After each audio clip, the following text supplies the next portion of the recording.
And then I had to pay about $40,000 to get out. So I think all in, we lost about 100. I went and spoke with a bankruptcy attorney. I learned business exists in two phases. Okay.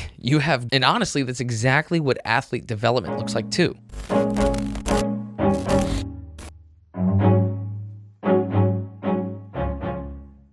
Hey everybody, and welcome to Bonde on Cheer. My name is Bonde, and here we have honest conversations about coaching, business, leadership, and long-term athlete development in the sport of cheerleading. Today is another conversation around my journey starting hybrid, my entrepreneurial journey, and the principles that I learned, and how those principles can be applied to whatever, any area of your life, okay? I'm going to apply it to cheerleading, but look, you might not be a cheerleader. That's okay. I'm still going to talk about a principle that I learned within entrepreneurship that I have realized I also applied to cheerleading. That principle is growth versus refinement, okay? I think one of the biggest mistakes that people make is thinking that growth should look and feel like acceleration, like constant acceleration. Like if we're not constantly moving forward, progressing, spending money, lifting more days in the gym, all this stuff, like if we're not adding and going and going and going, then we're falling behind. And I am the worst culprit of thinking this because that is just literally how I've lived my life. And it took starting a business for me to actually be able to realize it. Because without my journey in entrepreneurship, I don't think that I ever would have realized it. I would have just run myself into the ground. Like if we're not constantly moving forward, like learning new skills, spending more money to expand, increasing volume, pushing ourselves harder, then we're falling behind. And I used to think that too. I'm the biggest culprit. You can ask anybody in my life that knows me. Biggest culprit. And then I started a business. I made the mistake of trying to push and grow when I should have paused, slowed down, and let the dust settle. And when I say mistake, I mean huge mistake. So I'll paint the picture really quick. We were growing like crazy. Like everybody was talking about hybrid. There was just a big buzz. It was awesome. People were reaching out. We're getting more inbound than we were doing outbound. So we expanded. We more than doubled the size of our footprint from our previous location to this one here. And instead of pausing to make sure that there were no holes in the business, no like cracks or leaks in the ship, I decided let's open a second location at the same time. Right? Like we're doubling. Let's just open a second location. There's demand for it. People are asking. That second location did not survive. And I almost went down with the ship. And let me tell you guys here. We're not talking like, oops, spent too much money on that thing. Oh, we got to repair a roof for $20,000. Oh, we got into this location. All right. We spent a lot of money getting in. I took a lot of funds to get into the building. We needed tenant improvements. We had to put the security deposit down. I think it was a couple months because we were a new business, still only 2 years in. So I think it cost about $30,000 to get in. Then we were paying all of those months of rent that we were open where we weren't profitable. So we were bleeding a little bit month to month. It wasn't crazy, but there was a lot lost there. And then I had to pay about $40,000 to get out. So I think all in, we lost about $100,000, okay? And I didn't have that money to lose, okay? I'm 2 years into starting a business. Like, it wasn't just like, oops, lost that money. It was like, I might have to file for Chapter 11 bankruptcy. I went and spoke with a bankruptcy attorney. So this is like real. Like, it was one of those things that you just like, you lay down at night and you're just like, holy crap. This is a lot. I don't know what to do here. I'm in a position where I'm like, I don't know what to do. And it was in this moment that I realized after losing $100,000 and going to speak with a bankruptcy attorney that I learned business exists in two phases, okay? You have growth and you have refinement. Now, growth is pretty simple. This is where you're expanding. You're acquiring new resources, okay? You're reinvesting in the business. You're buying more equipment. You're expanding the size of your footprint. You're expanding and opening new locations. You're hiring new staff, right? All things that cost money. But growth can't last forever because if you're just trying to grow and you can't sustain that growth, you're going to end up in a position like I was where you lose $100,000 or worse. You have to close the business down because you can't support that growth or that expansion, right? So in comes refinement. Refinement is where you stop, you pause, you kind of sit still.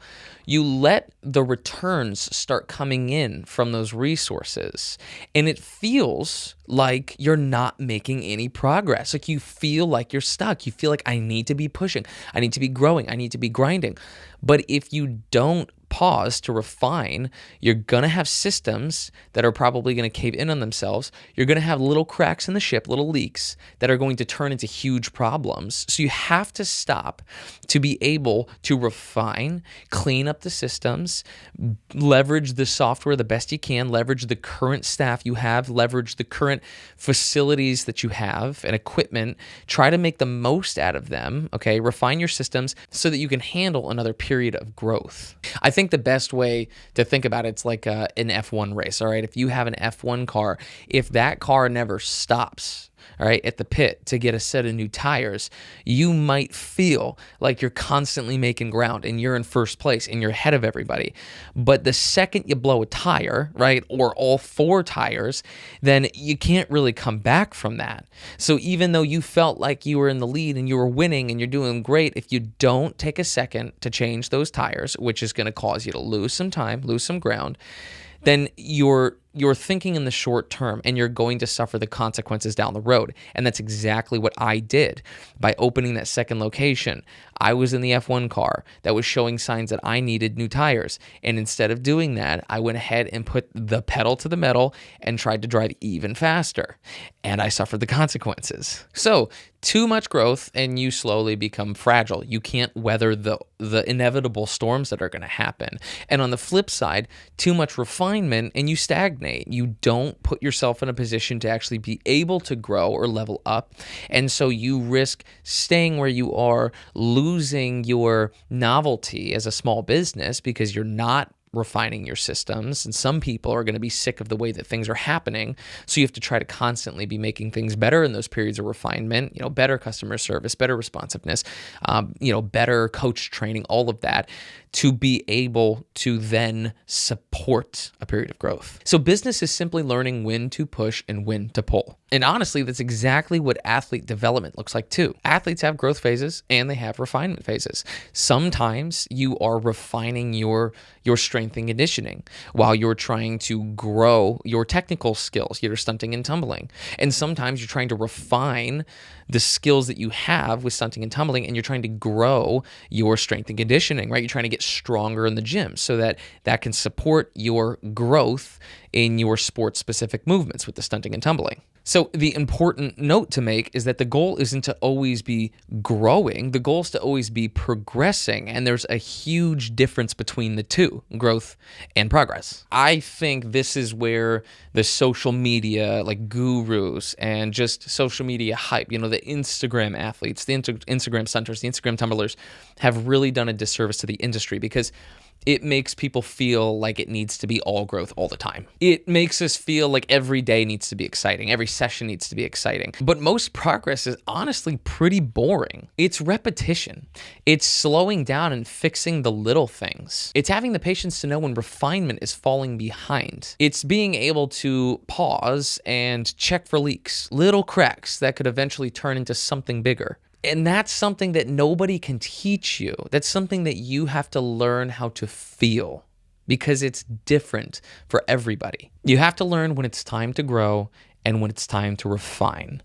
The goal never changes. The goal is progress, always. It's just understanding how to differentiate between what progress looks like for you in each moment. That's been another episode of Bonde on Cheer. Hopefully you guys enjoyed. Again, kind of finding the groove here. For everybody that's been listening since episode 1, we're approaching 20, which is crazy because I did not know if my ADHD would support my getting to 20 episodes, but here we are, and I'm really liking where we're at. So thank you for everybody who has bared with me through the first 16 or 17 episodes, because this is really where I feel I'm finding the groove of taking principles from different experiences in my life, whether it is starting the business, my work in science, in strength and conditioning, and coaching.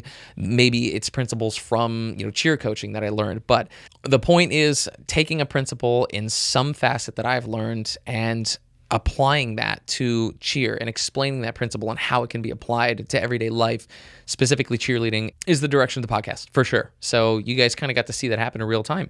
Thank you, everybody who continues to watch, listen, like, comment, subscribe, all that good stuff. This has been Bonde with Bonde on Cheer. Thanks, y'all, and I'll see you guys in the next episode.